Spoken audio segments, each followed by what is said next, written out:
Happy Sunday, all my lovely listeners. We are at May 15th, and this week we have a Mars conjunction coming up with Neptune midweek. So if you're heading into the world and having a little difficulty figuring out what you're doing and where you're going, that's pretty common. That Mars energy has a hard time moving us forward when Neptune is right next to it. Neptune can make us a little dreamy and a little unfocused. So just accepting ourselves this week if maybe we need to float around a little bit. And just as a reminder before we start that my Mars through the Zodiac recording is up. It's a good thing to go listen to if you want to better understand how you act and interact with the world. And there is my post about the introduction to astrology to help you figure out how to check your birth chart so you know where your Mars is. And if you have any further questions about that kind of stuff, you're always welcome to email me. The website is shadowcraftcult.com, and all my contact information is there. All right, this week we are diving into the inner child. And I think this is something that a lot more people struggle with than they realize. I think it's something we don't talk about too much, but it's very common because our parents were learning, and obviously, there wasn't the internet for a lot of them and the resources available. They're kind of just guessing at it. And being a parent, as I am now, I know even with all the resources in the world, there's a lot of guesswork. So that is just to point out that I know a lot of us worry about thinking that the inner child should be healthy because we don't want to insult our parents or imply that they did a bad job. But realistically, it's hard for other people to know exactly what we need. And sometimes this plays out into our adult life if we didn't get to experience childhood the way that maybe was the most beneficial. And I often see it in adults that have difficulty with experiencing curiosity or feeling a lack of freedom in life. So they just have like a heaviness or a responsibility to all things. Like they can't explore the world for the sake of enjoying the exploration. There always has to be a purpose or a reason to everything they do, and they're supposed to be fulfilling an obligation at all times. And I think that kind of takes away some of the joie de vivre in their lives, and it probably prevents them from exploring parts of themselves that might create a more fulfilling life than if they were to always stick to the norm and keep repeating what they've always done. So we are going to explore that today and start developing some awareness of the part of ourselves that might be repressed or might bring more joy and pleasure to our lives in a way that maybe feels a little irresponsible, but honestly, I think it usually fills out the other parts of our lives well. It doesn't necessarily take over what we do with everything else. So it's a good little investigation tool into the parts of ourselves that are buried. So our questions for today are: what do you think you missed out on as a child? What do you wish you would have received as a kid?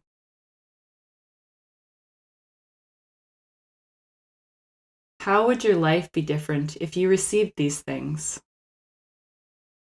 And why do you think you didn't receive these things? And I'll put the questions at the bottom so you can review them and take time to journal about them this week. And if you get a chance, you can always add to that journal later, because sometimes the information kind of pops into our head when we're not thinking about it. So for our shadow practice this week, we're pulling from Meredith Lane's book, and I'll leave a link at the bottom for it too. Inner Child Work, 20 Exercises for Healing Your Inner Child. So I pulled out an exercise from the book that I have done myself and always loved. I think it's really a beneficial exercise for discovering the part of ourselves that carries our deeper passions or inner drive. I think if you are feeling lost in life or you're not sure what direction to move in, it's really beneficial to do this practice because it can help us understand what we really love and sometimes find ways to bring that into our lives more. And I think it's beneficial to people around us as well, because if you're doing things you love, then those people can enjoy that energy with you, or maybe even discover new things with you. So the practice, and I'll read the excerpt from her book, is spend some time thinking about the things you loved to do as a child. Did you enjoy playing with stuffed animals, climbing trees, riding bikes, eating ice cream, spending time with your friends, playing with a certain type of toy? Make a list of these items and then find a way to include them in your life today. Incorporating playtime into your daily activities is a critical aspect of connecting to a part of yourself that you may not have even realized still existed. Make a habit of it. It's normal to feel a little foolish, at least at first, but do your best to keep your mind and heart open. So that's the practice for this week, is making a list of your favorite things to do as a kid and finding a way to do something like that. And even if you have to be a little bit creative, just figuring out the equivalent of what you can do, that'll tap into that same area of life. And I think the reason that it's so effective is when we are kids, we often have to fit into an adult world. So if your family wasn't, say, a creative family and didn't want to spend money on that kind of stuff or effort on that kind of stuff, you might have missed out on a creative aspect of yourself. As well, maybe if your family was the type that likes spending time indoors, but you really love to go explore outdoors, if you didn't live in an area that made that possible, you might have missed out on the part of yourself that loves to experience nature or animals, things like that. So I think it's really good because now that you're an adult, you can essentially decide what your world is. And I think we don't realize that sometimes because we've just done the same thing that our families did for so long. So hopefully this will help you discover that part of yourself and bring it to the forefront. And hopefully it'll help you realize any hidden emotions you have around that loss of childhood. For our grounding exercise related to this, we are going to build ourselves a psychological fort. And this fort is going to act as our safe place. Some of us felt like we didn't have a place growing up in the world to be ourselves truly, so we are going to do this mind exercise of somewhere you can really relax, let yourself be whoever you need to be, and experience any emotions that you need to in the moment. So we're going to either be sitting or lying down with our eyes closed, and we're going to take a couple deep breaths.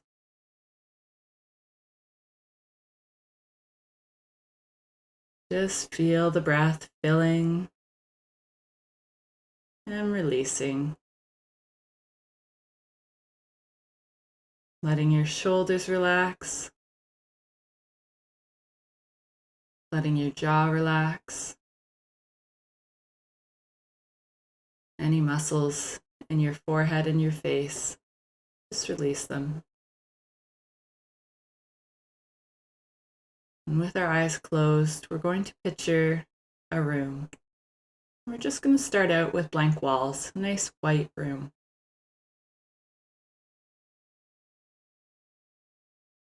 And once you see your white room, I want you to add the floor, whatever floor comes to mind. And if you're sitting or lying, see if you can feel what that floor feels like. Is it smooth? Is it rough? Is there a carpet that's fluffy? And we look around in the room, and the walls become the walls that we want them to be. So maybe the room will have to grow or shrink, but whatever material the walls are made of, I want you to feel that now.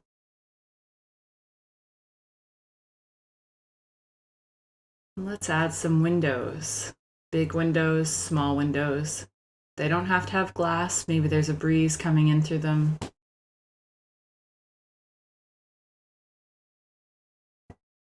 And Add a door that suits you. And if you want, you can walk around the room, feeling the sensation of the walls against your fingers. Stop at the window. Don't look out yet. Let's face back into the room. And we're going to begin adding the furniture and the decorations that we need to make this room comfortable for us. Is it a bedroom? Is it a living room?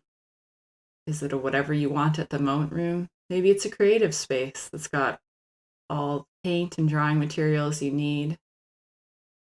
Maybe it's messy because that makes you comfortable. Maybe it's ridiculously clean because that's where you like to live. See if you can smell the room. What is the scent of that room? And then we can look out the window and see where we've built our room. Is it in a busy place? Is it completely alone? And just enjoy looking out from your window, whether you're high up or low down. And listen to any sounds coming in through that window. Maybe there's sounds in the room. Is there music playing?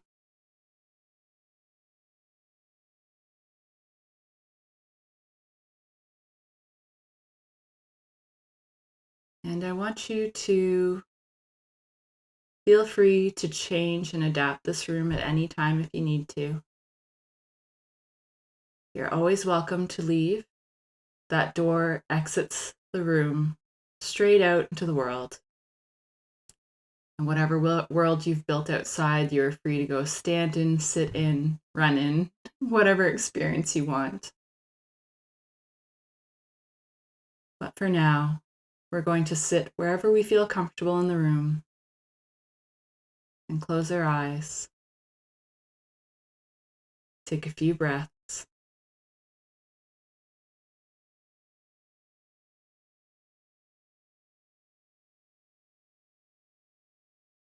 And come back to wherever you are now. But remember that room is available to you anytime you need your own space to be yourself. And hopefully you have a good week. Take some time for yourself to play. And we'll see you here next week.